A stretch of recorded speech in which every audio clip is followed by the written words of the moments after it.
ಒಂದು ರೀತಿಯ ಮುತ್ತೈದೆ ಕಾಂಗ್ರೆಸ್ ಇದ್ದಂಗಿತ್ತು. ಕರ್ನಾಟಕ ರಾಜ್ಯದ ಕಾಂಗ್ರೆಸ್ ನಾಯಕರು ಆ ಮುತ್ತೈದೆ ಕಾಂಗ್ರೆಸ್ಸನ್ನು ಬೆತ್ತಲೆ ಮಾಡಿ ಬೀದಿಗೆ ತಂದಿದ್ದಾರೆ. 1885ರಲ್ಲಿ ಆರಂಭ ಆಯಿತು ಕಾಂಗ್ರೆಸ್ ಪಕ್ಷ.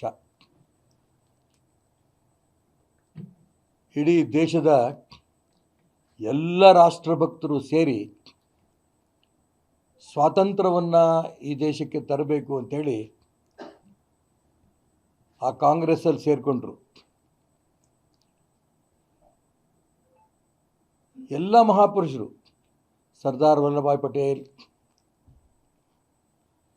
ಬಾಬು ರಾಜೇಂದ್ರ ಪ್ರಸಾದ್, ಗೋಖಲೆ ಅವರು, ಅದರಲ್ಲಿ RSSನ ಹೆಡ್ಗೇವಾರ್ ಕೂಡ ಇದ್ದರು, ಸುಭಾಷ್ ಚಂದ್ರ ಬೋಸ್, ಅವರೆಲ್ಲರೂ ಕೂಡ ಒಗ್ಗಟ್ಟಾಗಿ ಈ ದೇಶದ ಏಳಿಗೆ ದೃಷ್ಟಿಯಿಂದ ಪ್ರಯತ್ನ ಮಾಡಿ ಅವರೆಲ್ಲರೂ ಕೂಡ ಬಲಿದಾನ ಮಾಡಿದ್ರು. ಈ ಪದ ಬಲಿದಾನ ಯಾಕೆ ಬಳಸ್ತೀನಿ ಅಂತಂದರೆ, ಈ ದೇಶಕ್ಕೆ ಸ್ವತಂತ್ರ ತರಬೇಕು ಅನ್ನೋಂಥ ಒಂದೇ ಉದ್ದೇಶ ಅವರೆಲ್ಲರಿಗೂ ಇತ್ತು. ಆದರೆ ಇವತ್ತಿನ ಕರ್ನಾಟಕ ಕಾಂಗ್ರೆಸ್ ಪಕ್ಷ ಅಧಿಕಾರದ ದಾಹಕ್ಕೋಸ್ಕರ ಪೂರ ಕೆಳಮಟ್ಟಕ್ಕೆ ಇಳಿದೋದ್ರು. ಈ ಹೀನಾಯ ಸ್ಥಿತಿಗೆ ಕಾರಣ ಒಂದೇ, ನಾನು ಮಂತ್ರಿ ಆಗಬೇಕು, ನಾನು ಮುಖ್ಯಮಂತ್ರಿ ಆಗಬೇಕು ಅನ್ನೋದು ಬಿಟ್ಟರೆ ಇನ್ನೇನು ಉದ್ದೇಶ ಇಲ್ಲ. ಸ್ವಾರ್ಥ ಅನ್ನೋದು ತುಂಬಿ ತುಳುಕ್ತಾ ಇದೆ ಕಾಂಗ್ರೆಸ್ನಲ್ಲಿ. DK ಶಿವಕುಮಾರ್ ಮುಖ್ಯಮಂತ್ರಿ ಆದಂಥ ಸಂದರ್ಭದಲ್ಲಿ ಪದಗ್ರಹಣ ಸಮಾರಂಭಕ್ಕೆ ಹಿಂದಿನ ಮುಖ್ಯಮಂತ್ರಿ ಸಿದ್ದರಾಮಯ್ಯನವರು ಕೂಡ ಹೋಗಲಿಲ್ಲ.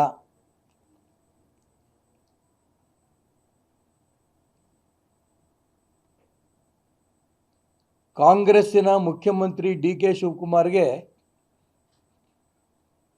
ಎಲ್ಲ ಕಾಂಗ್ರೆಸ್ಸಿನ ಕಾರ್ಯಕರ್ತರು DKಗೆ ಧಿಕ್ಕಾರ ಘೋಷಣೆಗಳನ್ನು ಕೂಗ್ತಾ ಇದ್ದಾರೆ. ಕಾಂಗ್ರೆಸ್ ಕಾರ್ಯಕರ್ತರು, ಕಾಂಗ್ರೆಸ್ಸಿನ ಶಾಸಕರು,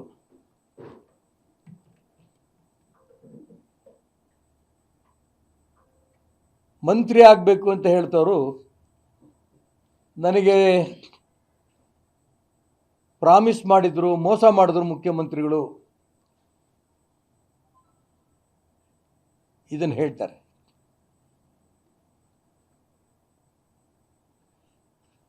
ನಮ್ಮ ಜಿಲ್ಲೆಯ ಮಂತ್ರಿ ಬೇಳೂರು ಗೋಪಾಲಕೃಷ್ಣ ನೇರವಾಗಿ ಹೇಳಿದರು, ನನ್ನ ಮಂತ್ರಿ ಸ್ಥಾನ ಹೋಗೋದಕ್ಕೆ ಕಾರಣ ರಾಹುಲ್ ಗಾಂಧಿ ಅಂತ.